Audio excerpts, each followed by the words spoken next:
वालेकुम। हाँ जी दोस्तों, की हाल चाल है। उम्मीद है सारे भरा ठीक हो सन। सारे भरावां दा शौक भी अच्छा जा रहा सी जी। दोस्तों मैं अज जड़ा इलाज तुहानू दस रहा है तकरीबन हर बीमारी विच इंशाअल्लाह जड़ा ना काम आने वाला है। सही है। सब तो पहला जनाब कार्मोटेन मिक्सचर सही है। इसकी कीमत भी तुहानू दसने आ। इसकी कीमत है जनाब 250 रुपया। यह तुसी दे सकने हो। ठीक है, 250 रुपया। काफ़ी दोस्त आने के जनाब तुसी जो कुछ इस्तेमाल करने हो सानू दसो। असी तो दोस्तों 12 महीने आ इस्तेमाल करने आ। सही है। तो 4 सिरप एक कैप्सूल है। सही है। वीडियो एंड तो लाजमी देखनी है। मैं तुहानू तरीकाकार सारा कुछ दस देना। सही है जी। दोस्तों सब तो पहला जनाब हर उस्ताद हर दोस्त यही गल आखना है कि कबूतर ना सब तो ज़्यादा जड़ा बीमारी जड़ी पकड़ करनी है वह मैदे तक करनी है। सही है। तो मैदा सही रहसी तो बीमारी असर नहीं करने ली। ठीक है। यह जनाब तुसी पढ़ सकते हो बदहज़मी। ठीक है, मैदे वास्ते। ठीक है, अमराज जड़े मैदे ने जुमला अमराज के लिए मुफीद है। सही है दोस्तों। बाकी ये मिक्सचर है, इस विच काफ़ी दवाइयाँ जड़ियाँ ना वो मिक्स होनियां, लेकिन तुसी यह स्क्रीन शॉट ले लो तो ये जनाब मंगवा के रख लो। 250 रुपये इसना रेट है। सही है। अच्छा दोस्तों, इस विच जड़ा ना दूसरे नंबर तक है मोसीगार। सही है। मोसीगार जनाब तुसी देख लो, स्क्रीन शॉट ले लो। बहुत अच्छा सिरप है, बहुत ही अच्छा, हर बीमारी विच असर करने वाला। सही है। चाहे फेटा होवे, चाहे लकवा होवे, झोला होवे, जनाब कोई बीमारी होवे जनाब तुहानू समझ भी ना आवन लगी होवे। अच्छा दोस्तों, इसकी कीमत नहीं गल करसा तो 253 रुपये, यानी ये भी 250 रुपये। ठीक है, 250 रुपये ना सिरप है। ये भी चेक कर सकते हो। तो डेट कोशिश करनी है फ्रैश डेट ही लैके आने।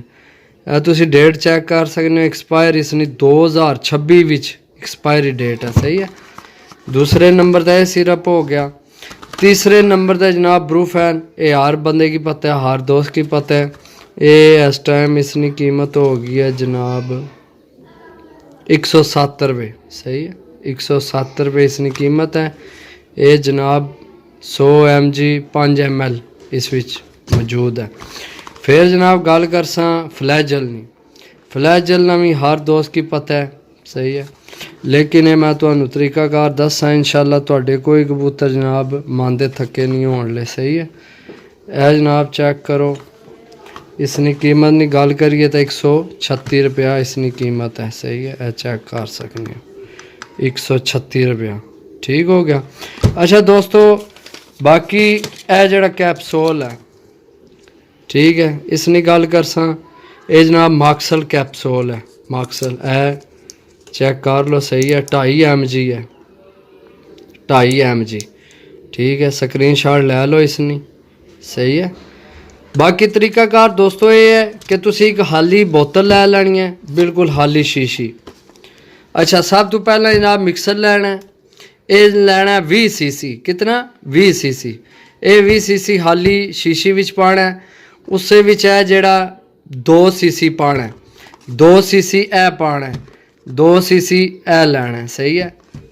ये सारा एक शीशी भी सारे पा के चंगा जा उन्हें ला के एक कैप्सूल है पा के रख लेना है। सही है।